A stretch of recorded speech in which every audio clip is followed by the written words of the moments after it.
Good evening. I was fortunate enough to recently get a package delivered from the one, the only, the Bucko. That would have been way cooler if I didn't hold it upside down at first, but never hurts to have a few extra decals. I gotta find some spot on the musky mug. Maybe I just need to buy like a 3-gallon musky mug so then I can put the stickers from all the people that, you know, I enjoy hanging out with right there, but it's running out of room real fast.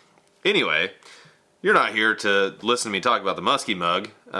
You're here to listen to me talk about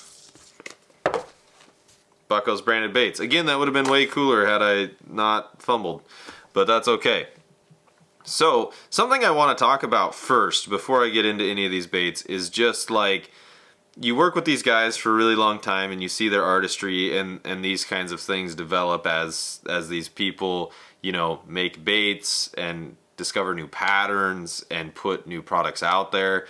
So like, I'll refer you back to all of the old Bucko videos because all of those patterns are great. They're all awesome. But those are more of his classic dive and rise. I don't have any of those to feature here.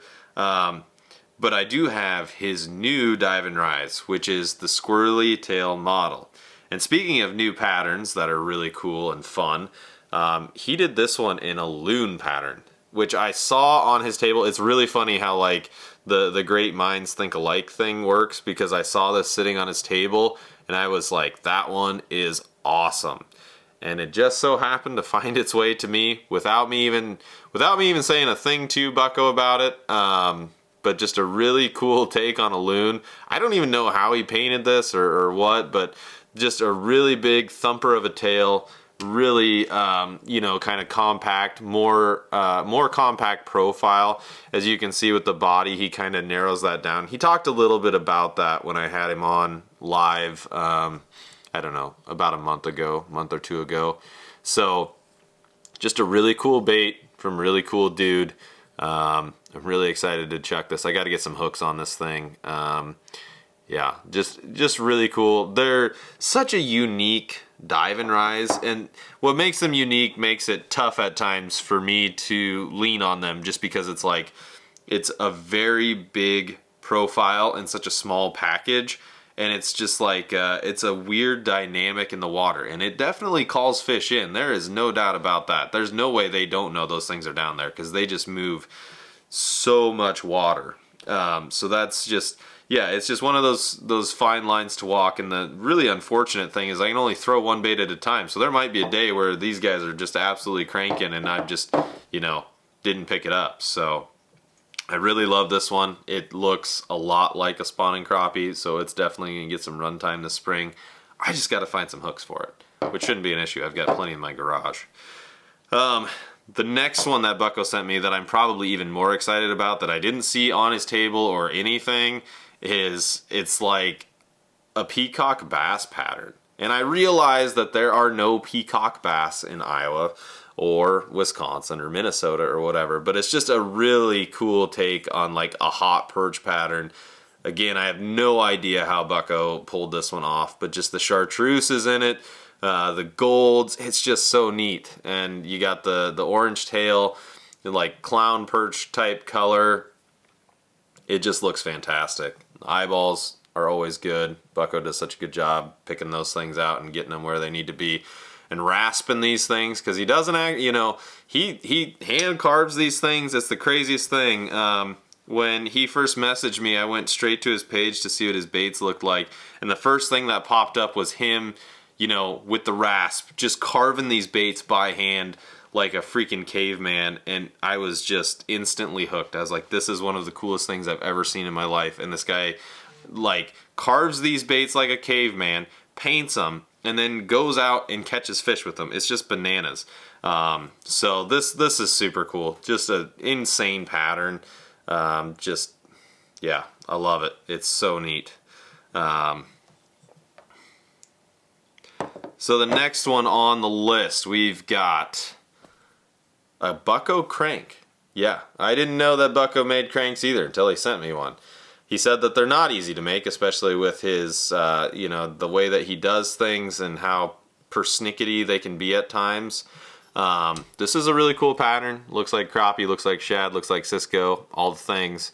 I really do like it a lot. I'm interested to try it. I'm interested to see like its action in comparison to a Ridgway, just because like this blunt nose on the face of it is so much different than that. It's like the anti-hydrodynamic, so it just like forces water out of the way. So I'll be very curious to see like how that runs, what it looks like in the water. He said it is more designed for trolling compared to some of his other cranks. I know, like I just did a talk for Duke's Dozers, and he talked about how like all his baits are designed to be trolled, cast, however you want to fish them, fish them. But it was interesting talking to Bucko about this one, where he's like, yeah, that one is definitely more of a troller than a caster, which is fine. There are plenty of places where I can troll it, and I will probably try and troll it. And speaking of trolling, I'm trying to presently cook up like another tackle talk related to some of the coolest baits that I own, which may not be how you think it would be, but not to tease that too much, I'll get into that later. But the really nice surprise was Adam from Topline Baits sent me a couple of baits as well. So we've got the newest version of his kind of flat-sided twitch, kind of like a Jake-ish profile, but not. This one, I believe, caught a Canadian legal on the day of opener for like one of the first guys that had them. Like there just were not that many. This is according to Adam, so this is a secondhand story, but I saw a picture of the fish and it's an absolute giant. So I'm really excited to have one of these in the arsenal. It's really nice to have these twitch baits that are just like a little bit different, a little bit unique, that are just not your run-of-the-mill thing. It just has something different to offer those fish. As far as Adam's baits go, the one that I'm most excited for this year, and I have to thank Adam for being the artist that he is and just the absolute just awesome dude that he is, and such a good friend, that he painted. I asked him if he would do me a bluegill in the Mav shad, and he did. And I know it, like, from the painting and making perspective, I appreciate what Adam did here for me, because I know that this is the longest bait that it takes him to make, and I know that this pattern is one of the longest that it takes him to paint. So Adam, you are appreciated. I will do my best to get teeth marks all over this, so you'll have to repaint it for me at some point. But I did so well with this last spring. I absolutely love this bait, the profile, the hang, the rise, all of the things. They're so good, and there's just nothing out there like them. I don't care what anybody says. The profile is perfect. The roll is perfect. Adam is just straight up an artist, and so is Bucko. I'm not trying to compare. To me, this is apples to oranges. Like, these are not even close to the same thing. So they're just, I appreciate these guys so much. It only made sense that they were both at the show together. You know, we run in a lot of the same circles, and it made sense to include all of those baits in one tackle talk. So I appreciate those guys. I appreciate all of the makers that work with me and put their trust in me to get their baits chewed, hopefully on film. Hopefully everything works, because as everyone knows, sometimes the filming thing can be kind of a bear at times. But really looking forward to getting out this spring once again. The winter has been very cold as of late, but the light at the end of the tunnel is very near. So with all that said, thank you all for watching. I hope you appreciate the tackle talks, and I will catch you all in the next one. Peace.